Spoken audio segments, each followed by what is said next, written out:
ಪ್ರಾಣಶಕ್ತಿ ಅಂದ್ರೆ ಏನು? ಪ್ರಾಣಶಕ್ತಿ ನಮಗೆ ಎಲ್ಲಿಂದ ಸಿಗುತ್ತೆ? ಈ ಹೀಲಿಂಗ್ ಅಲ್ಲಿ ಎಷ್ಟು ಬಗೆಯ ಹೀಲಿಂಗ್ ಇದೆ? ಇದೆಲ್ಲದರ ಬಗ್ಗೆ ಮಾಹಿತಿ ನೀಡಲು ನಮ್ಮ ಜೊತೆ ಕಾರ್ಯಕ್ರಮದಲ್ಲಿ ಇದ್ದಾರೆ ಸವಿಕಲ್ಪ ಹಾಲಿಸ್ಟಿಕ್ ಸೆಂಟರ್ನ ವ್ಯವಸ್ಥಾಪಕರು ಹಾಗೂ ಎನರ್ಜಿ ಥೆರಪಿಸ್ಟ್ ಆದಂತಹ ರಮ್ಯಾ ಸುರೇಶ್ ಅವರು. ಬನ್ನಿ ಅವರನ್ನ ಕಾರ್ಯಕ್ರಮಕ್ಕೆ ಸ್ವಾಗತಿಸೋಣ. ರಮ್ಯಾ ಅವರೇ, ಕಾರ್ಯಕ್ರಮಕ್ಕೆ ಸ್ವಾಗತ. ಎಲ್ಲರಿಗೂ ನಮಸ್ಕಾರ, ಶುಭ ಸಂಜೆ. ರಮ್ಯಾ ಅವರೇ, ಇವತ್ತು ನಾವು ಮಾತಾಡ್ತಾ ಇರುವಂತಹ ವಿಚಾರ ಬಂದು ಪ್ರಾಣಿಕ ಹೀಲಿಂಗ್ ಬಗ್ಗೆ ಮಾತನಾಡ್ತಿದ್ದೇವೆ. ಏನು ಹಾಗಂದ್ರೆ? ಸೊ ನೀವು ಹೇಳ್ದಾಗೇನೆ ಪ್ರಾಣಿಕ್ ಹೀಲಿಂಗ್ ಆ ಹೆಸರಲ್ಲೇ ಇದೆ, ಪ್ರಾಣಶಕ್ತಿ. ಚರಿಸ್ಮ್ಯಾಟಿಕ್ ಹೀಲಿಂಗ್, ಫೇತ್ ಹೀಲಿಂಗ್ ಅಂತ ಕರಿತೀವಿ. ಟಚ್ ಹೀಲಿಂಗಲ್ಲಿ ಒಂದು ಭಾಗ ಆಗಿರುವಂಥದ್ದು, ಆಲ್ಟರ್ನೇಟಿವ್ ಥೆರಪೀಸಲ್ಲಿ ಅದರದೇ ಆದಂತಹ ಸ್ಥಾನಮಾನ ಪಡ್ಕೊಂಡಿರುವಂಥದ್ದು.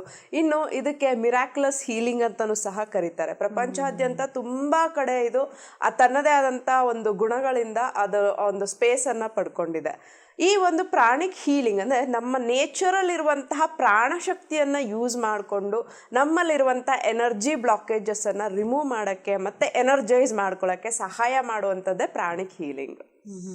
ಇನ್ನು ಈ ಹೀಲಿಂಗ್ ಅಲ್ಲಿ ಬೇರೆ ಬೇರೆ ಹೀಲಿಂಗ್ಸ್ ಇದೆಯಾ, ಹೇಗೆ? ಯಾಕಂದ್ರೆ ರೇಖೆ ಎನರ್ಜಿ ಅಂತ ಹೇಳ್ತಿರ್ತೀರಾ, ಸೊ ಹಾಗಾಗಿ ಹೀಲಿಂಗ್ ಅಲ್ಲಿ ಬೇರೆ ಬೇರೆ ರೀತಿ ಇದೆಯಾ, ಹೇಗೆ?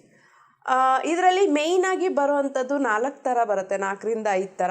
ಆಕ್ವಾಪ್ರೆಷರ್, ಆಕ್ಯುಪಂಕ್ಚರ್ ಅಂತ ಒಂದು ಥರ ತೊಗೊಂಡ್ರೆ, ಇನ್ನು reiki healing, pranic healing, crystal healing, sound healing, ಈ ಥರ ಎಲ್ಲ ಬರುತ್ತೆ.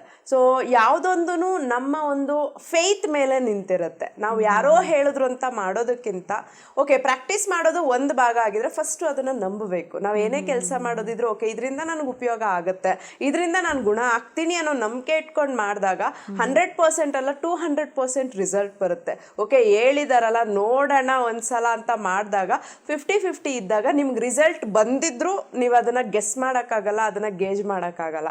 ಆದ್ದರಿಂದ ಫೇತ್ ಹೀಲಿಂಗ್ ಅಂತ ಅದಕ್ಕೆ ಕರೆಯೋದು. ಅಂದರೆ ಯಾವುದೇ ಒಂದನ್ನು ನಾವು ಹೀಲಿಂಗ್ ಅಂತ ತಗೊಂಡಾಗ ಅದನ್ನು ನಂಬಿದಾಗ ಡೆಫಿನೆಟ್ಲಿ ಅದು ವರ್ಕ್ ಆದಾಗ ನಮ್ಗೆ ಅದ್ರ ಮೇಲೆ ಒಂದು 100% ರಿಸಲ್ಟನ್ನು ಸಹ ನಾವು ಕಾಣ್ಬೋದು.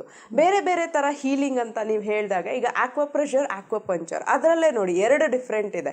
ಸೇಮ್ ವೇ ಟೆಕ್ನಿಕ್ಕು ಮತ್ತು ಯೂಸ್ ಮಾಡುವಂತಹ ಒಂದು ಪ್ರೋಸೆಸ್ ಎಲ್ಲನೂ ಒಂದೇ. ಆಕ್ವಾಪ್ರೆಷರ್ ಅಂದಾಗ ಒಂದು ಮರ್ಮ ಪಾಯಿಂಟ್ಸ್ ಇರುತ್ತೆ, ನಮ್ಮಲ್ಲಿ 108 ಮರ್ಮ ಪಾಯಿಂಟ್ಸ್ ಇರುತ್ತೆ. ಯಾರಿಗೆ ಏನು ಪ್ರಾಬ್ಲಮ್ ಇದೆ ಅದ್ರ ಪ್ರಕಾರ ಆ ಒಂದು ಪ್ಲೇಸಸ್ಸಲ್ಲಿ, ಆ ಒಂದು ಮರ್ಮ ಪಾಯಿಂಟ್ಸಲ್ಲಿ ಪ್ರೆಷರನ್ನು ಕೊಡ್ತಾರೆ.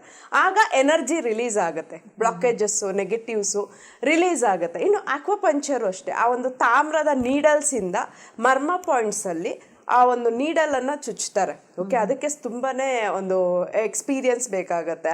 ತುಂಬ ಅಂದರೆ ಇಲ್ಲಿ ಈ ಮಧ್ಯಭಾಗ ನಮ್ಮದು ಬ್ರಹ್ಮಸ್ಥಾನ ಅಂತ ಏನು ಹೇಳ್ತೀವಿ, ಇಲ್ಲಿ ಚುಚ್ತಾರೆ, ಮತ್ತು ಕಾಲು ಅಂಗುಟ ಹತ್ರ ಚುಚ್ತಾರೆ, ಹೊಕ್ಕಳ ಹತ್ರ ಚುಚ್ತಾರೆ, ಮತ್ತು ಮೀನಖಂಡ ಅಂತ ಏನು ಹೇಳ್ತೀವಿ ನಮ್ಮದು ಲೆಗ್, ಅಲ್ಲೂ ಸಹ ಚುಚ್ತಾರೆ. ಅಂದರೆ ಅವ್ರಿಗೆ ಗೊತ್ತಿರುತ್ತೆ.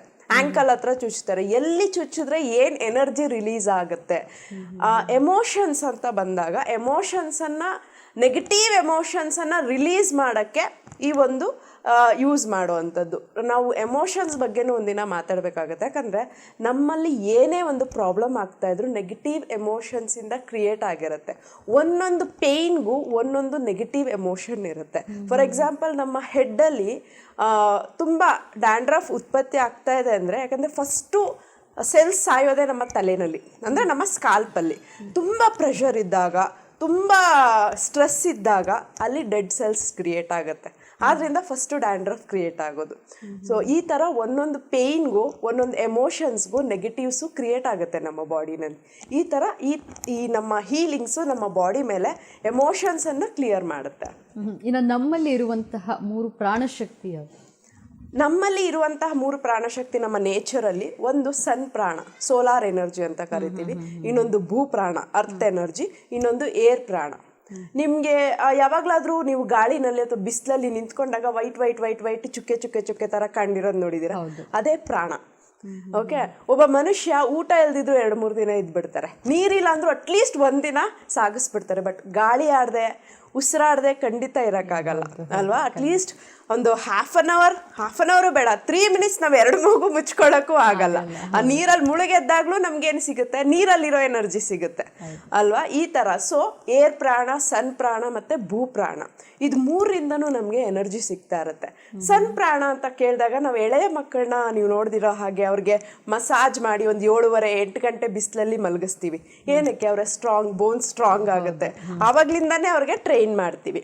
ಇನ್ನು ಏರ್ ಪ್ರಾಣ, ನಾವು ಪ್ರಾಣಾಯಾಮ ಮಾಡ್ತೀವಿ. ಹೊರಗಡೆ ಟ್ರೆಕ್ಕಿಂಗ್ಗಳಿಗೆಲ್ಲ ಏನಕ್ಕೆ ಹೋಗೋದು? ಮೇಯ್ನ್ ಆಗಿ ನೇಚರ್ ಜೊತೆ ಬೆರೆಯೋಕ್ಕೆ, ಆ ಒಂದು ಗ್ರೀನ್ ಎನರ್ಜಿ ಅಲ್ವಾ, ಎಲ್ಲ ಥರದ ಗ್ರೀನ್ ಎನರ್ಜಿ. ಮತ್ತು ಇನ್ನು ನಮ್ಮದು ಭೂಪ್ರಾಣ. ತುಂಬ ಜನ ವಾಕಿಂಗ್ ಹೋಗ್ತಾರೆ. ಮೇಯ್ನ್ ಆಗಿ ನಾವು ಮಾಡಬೇಕಾಗಿರೋದು ಯಾವ ಥರ ವಾಕಿಂಗ್ ಅಂದರೆ, ಸ್ಲಿಪ್ಪರ್ಸನ್ನು ಬಿಟ್ಟು ಬರೀ ಕಾಲಲ್ಲಿ ನಡ್ಕೊಂಡು ಹೋಗ್ಬೇಕು. ಅದನ್ನು ಸುಜೋಗ್ ಥೆರಪಿ ಅಂತಲೂ ಕರೀತಾರೆ. ಅದರ ಜೊತೆಗೆ ಈ ಗರಿಕೆ ಹುಲ್ ಮೇಲೆ ಬರೀ ಹುಲ್ಲನ್ನು ಬೆಳೆದಿರುತ್ತಲ್ಲ ಅದ್ರ ಮೇಲೆ ವಿತ್ ಮಂಜಿನ ಹಣ್ಣಿಗಳಿರುತ್ತೆ. ಅರ್ಲಿ ಮಾರ್ನಿಂಗ್ ಒಂದು 5:30 ಆ ಟೈಮ್ಗೆ ಹೋದರೆ ಫ್ರೆಶ್ ಇರುತ್ತೆ, ಭೂಮಿನೂ ಹಸಿ ಇರುತ್ತೆ, ಮಂಜಿರುತ್ತೆ. ಸೊ ಇದೆಲ್ಲನೂ ಎನರ್ಜಿನೇ. ಓವರ್ನೈಟ್ ಯಾರು ಓಡಾಡಿರಲ್ಲ, ಯಾವುದೇ ಥರ ಕಂಟ್ಯಾಮಿನೇಷನ್ ಇರಲ್ಲ ಅಲ್ಲಿ. ಆ ಥರ ಒಂದು ಜಾಗದಲ್ಲಿ ಬರಿಗಾಲಲ್ಲಿ ಓಡಾಡಿದಾಗ ನಮಗೆ ಪ್ರಾಣ ಸಿಗುತ್ತೆ. ಇದರಿಂದನೂ ಸಹ ತುಂಬ ನೆಗೆಟಿವ್ಸು ರಿಲೀಸ್ ಆಗುತ್ತೆ. ಯಾರಿಗೆ ಮಂಡಿ ನೋವಿದೆ, ಕೀಲ್ಗಳು ನೋವಿರುತ್ತೆ, ಮತ್ತು ಲೂಬ್ರಿಕೇಶನ್ ಇಲ್ಲ ಅಂತ ಹೇಳಿ ತುಂಬ ಜನ ಹೇಳ್ತಾರಲ್ಲ ಮಂಡಿ ನೋವು ಬಂದಾಗ, ಮತ್ತು ಕಾಲಲ್ಲಿ ಟಕ್ ಟಕ್ ಟಕ್ ಅಂತ ಸೌಂಡ್ ಬರ್ತಾ ಇರುವಾಗ, ಇಂಥ ಜನ ಯಾವಾಗ ಈ ಥರ ಒಂದು ಪ್ಲೇಸಸ್ಸಲ್ಲಿ ವಾಕ್ ಮಾಡ್ತಾರೆ ಅಲ್ಲಿ ತುಂಬ ಆ ಒಂದು ಲೂಬ್ರಿಕೇಶನು ಸ್ಟಾರ್ಟ್ ಆಗುತ್ತೆ, ಮತ್ತು ಮಂಡಿ ನೋವಿನದು ಕ್ರಮೇಣ ಕಡಿಮೆ ಆಗೋಕ್ಕೆ ಸ್ಟಾರ್ಟ್ ಆಗುತ್ತೆ. ಇನ್ನು ಸೋಲಾರ್ ಎನರ್ಜಿ ಅಂತ ಬಂದಾಗ ನಾವು ಸನ್ ಬಾತಿಂಗ್ ತಗೊಳ್ಳೋದು ಅಂಥದ್ದು. ಈಗ ಮಕ್ಕಳಿಗೆ ನಾವು 8 ಗಂಟೆವರೆಗೂ ಮಲಗಿಸ್ತೀವಿ.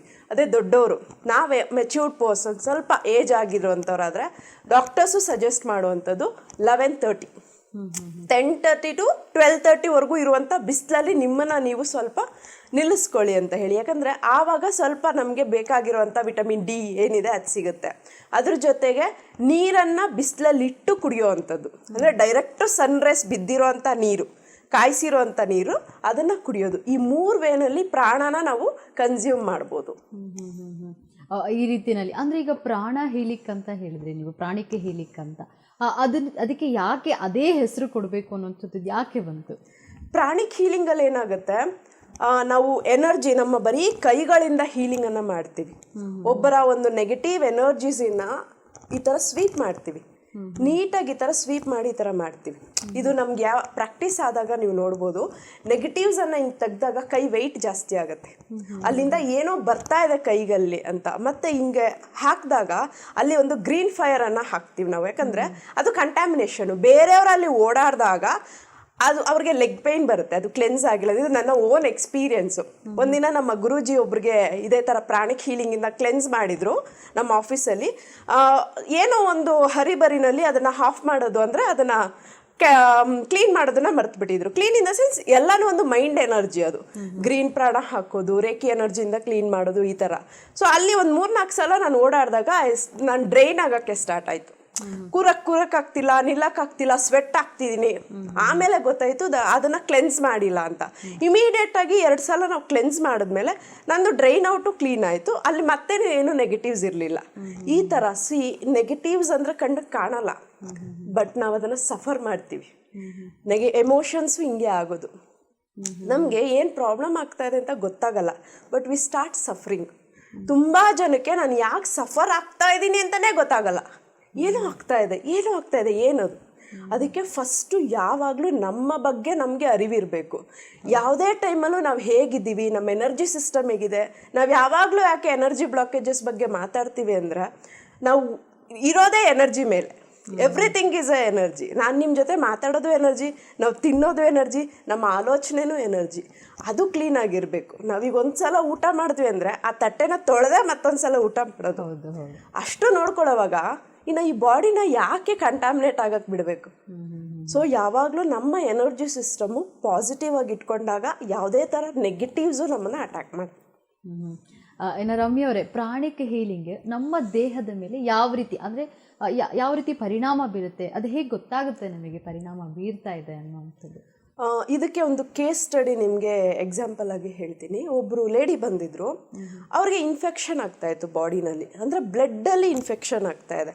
ಎಲ್ಲ ಥರ ಟೆಸ್ಟ್ ಮಾಡಿಸಿದ್ದಾರೆ, ಈವನ್ MRI ಅವ್ರಿಗೂ ಸಹ ಮಾಡಿಸಿದ್ದಾರೆ, ಏನೂ ಪ್ರಾಬ್ಲಮ್ ಇಲ್ಲ. ಓಕೆ, ಸೊ ಅವ್ರಿಗೆ ನಾವು ಯಾವಾಗ ಅನಾಹತ ಚಕ್ರ ಕ್ಲೆನ್ಸ್ ಮಾಡಿದೆ ಅಂದರೆ, ಅವ್ರು ಹೇಳ್ಕೊಂಡಾಗ ನಮಗೆ ಗೊತ್ತಾಗೋಗ್ಬಿಡುತ್ತೆ ಏನು ಪ್ರಾಬ್ಲಮ್ ಆಗಿದೆ, ಎಲ್ಲಿ ಪ್ರಾಬ್ಲಮ್ ಆಗಿದೆ ಅಂತ. ಸೊ ಅನಾಹತ ಚಕ್ರನ ಕ್ಲೆನ್ಸ್ ಮಾಡಿದಾಗ, ಅನಾಹತ ಚಕ್ರ ಈಸ್ ರಿಲೇಷನ್ಶಿಪ್ಸು, ಒಬ್ರಿಗೊಬ್ರಿಗಿರುವಂತಹ ಅನುಬಂಧ. ಅಲ್ಲಿ ಅವ್ರಿಗೆ ತುಂಬ ಹೆವಿನೆಸ್ ಇದೆ, ತುಂಬ ಕೋಪ ಇದೆ ಒಬ್ಬರ ಮೇಲೆ. ಅದನ್ನು ನಾವು ಕ್ಲೆನ್ಸ್ ಮಾಡಿದಾಗ 50% ಆ ಹೆವಿನೆಸ್ ಏನಿತ್ತು ಅದು ಅಲ್ಲೇ ಆನ್ ಸ್ಪಾಟ್ ಕ್ಲಿಯರ್ ಆಗೋಯ್ತು. ಇನ್ನು ನೆಕ್ಸ್ಟ್ ಡೇ ಹೋಗಿ ಅವ್ರು ಯಾವಾಗ ಮೆಡಿಕಲಿ ರಿಪೋರ್ಟ್ ಸಿಗ್ತಾ ಇಲ್ಲ, ಬಟ್ ಟ್ರೇಸಸ್ ಸಿಗ್ತಾ ಇದೆ ಇನ್ಫೆಕ್ಷನ್ ಆಗಿರೋದು, ಯಾಕೆ ಅಂತ ಗೊತ್ತಾಗ್ತಾ ಇಲ್ಲ. ಆ ಟ್ರೇಸಸ್ಸು 30% ಕಡಿಮೆ ಆಗೋಗಿದೆ.